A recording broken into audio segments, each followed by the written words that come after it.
G'day YouTube, warbles on a lot here. Time's 35 minutes past midday.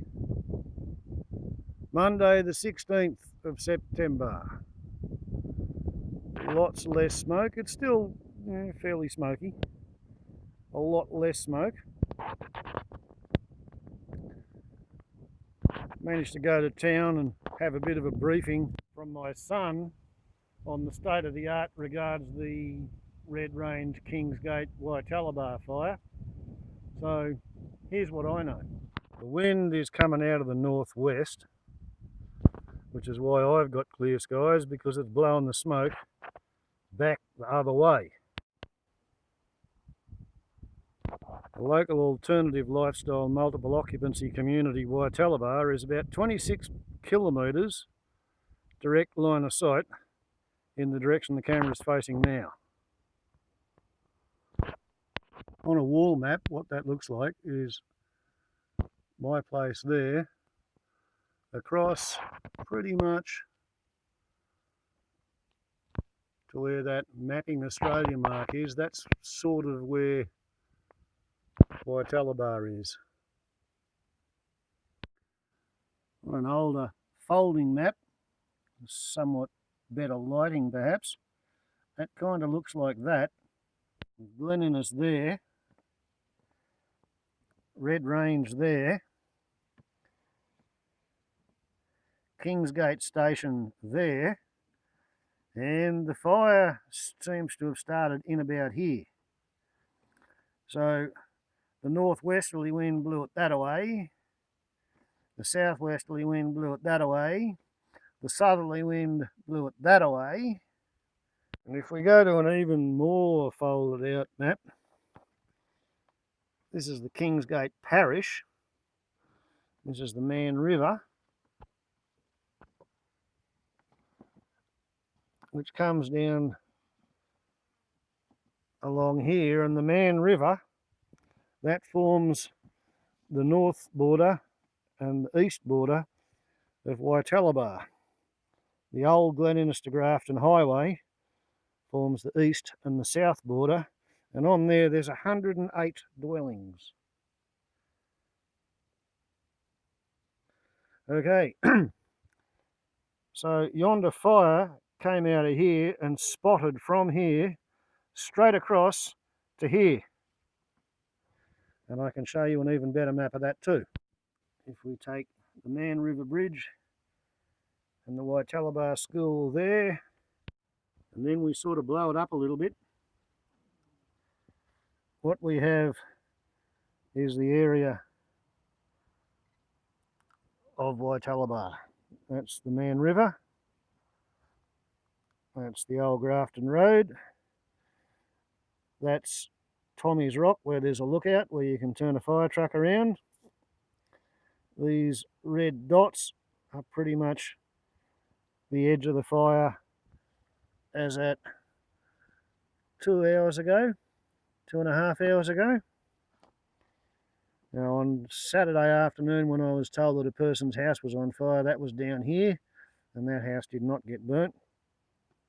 The bulldozer track has been put in around here, and these edges are either lit off the bulldozer track or they're spot fires.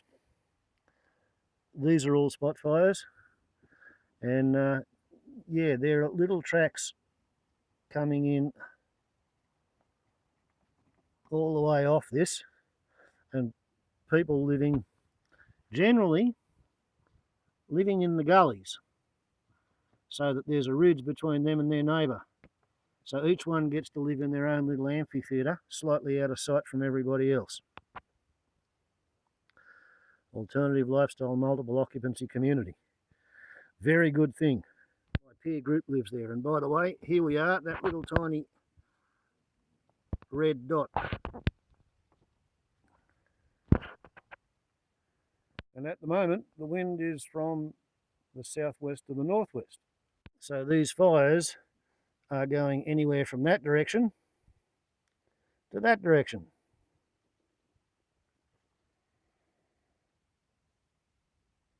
And if the wind stays more or less where it is, as long as nobody has any fiery accidents out there to feed embers at me, and as long as the wind doesn't suddenly savagely turn around and become a really strong sea breeze coming in from here, I should be pretty well all right. So my plan is at the moment to continue trailering the dead, dry fuel burden away from places like here, where yesterday it was pretty thick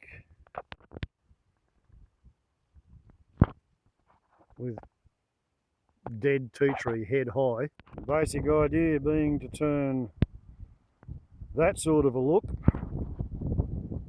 packed with dead sticks mingled with the live ones, and get that to look a bit more like this.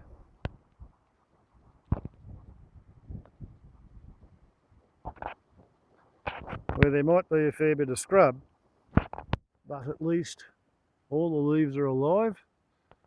There's a water content there, a little bit like my soil moisture profile, which is still showing 1/4 of an inch after the 1/3 of an inch of firefighting practice. Anyway, I digress. What I should be doing is showing you how stuff like this is being pulled out of the trees and shrubs and translocated all out to where it's not going to contribute anything to the radiant heat impinging on the clearing or the boy walls or me. And yeah, this is indeed yesterday's effort, 2 trailers.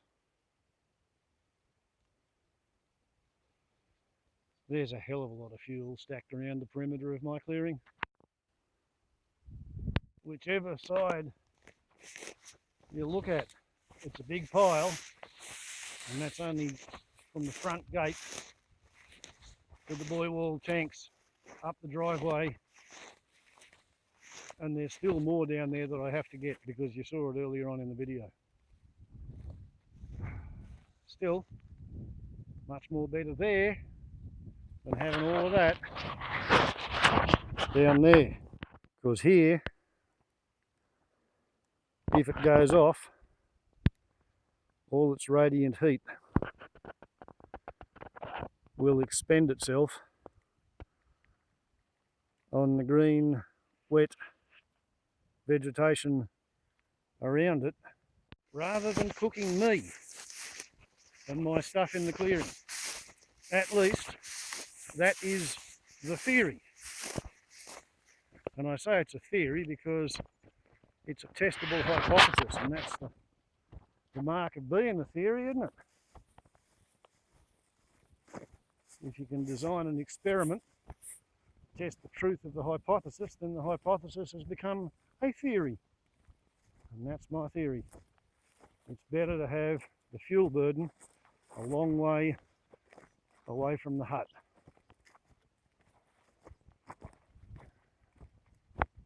What else? Yeah, I heard that Wytaliba sort of divided into 2 sorts of people. There was the people who evacuated at the first sign of smoke and mention of now's the time to go. And then there was the people who stayed to do something about it. And strange to tell, the people who mostly evacuated are apparently the recent settlers, the new people sort of thing. The people who stayed are the people my age or older. The people who may be growing up there, they've seen fires come and go before, and they're sort of fielding telephone calls from people who evacuated and saying things like, yeah, the fire was going headed up towards your place and we had to go and put it out. So on the weekend, Wytaliba didn't actually burn, it's just got fires burning on the hill. And the people who stayed were able to save pretty much everything. So there's a lesson in that. Running away is not absolutely always the answer. Staying is not always the answer. What can't hurt is trying to do something to prepare yourself before the event. And that's what I'm into. Warbles on a lot to YouTube.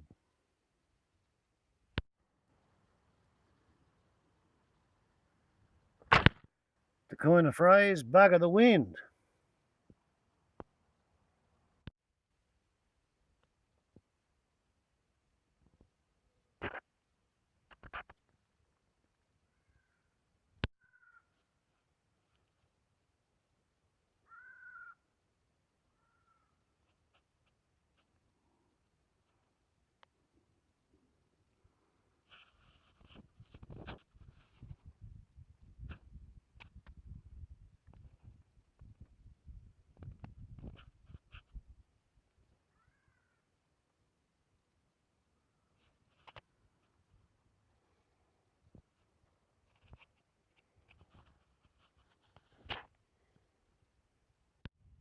Ciao.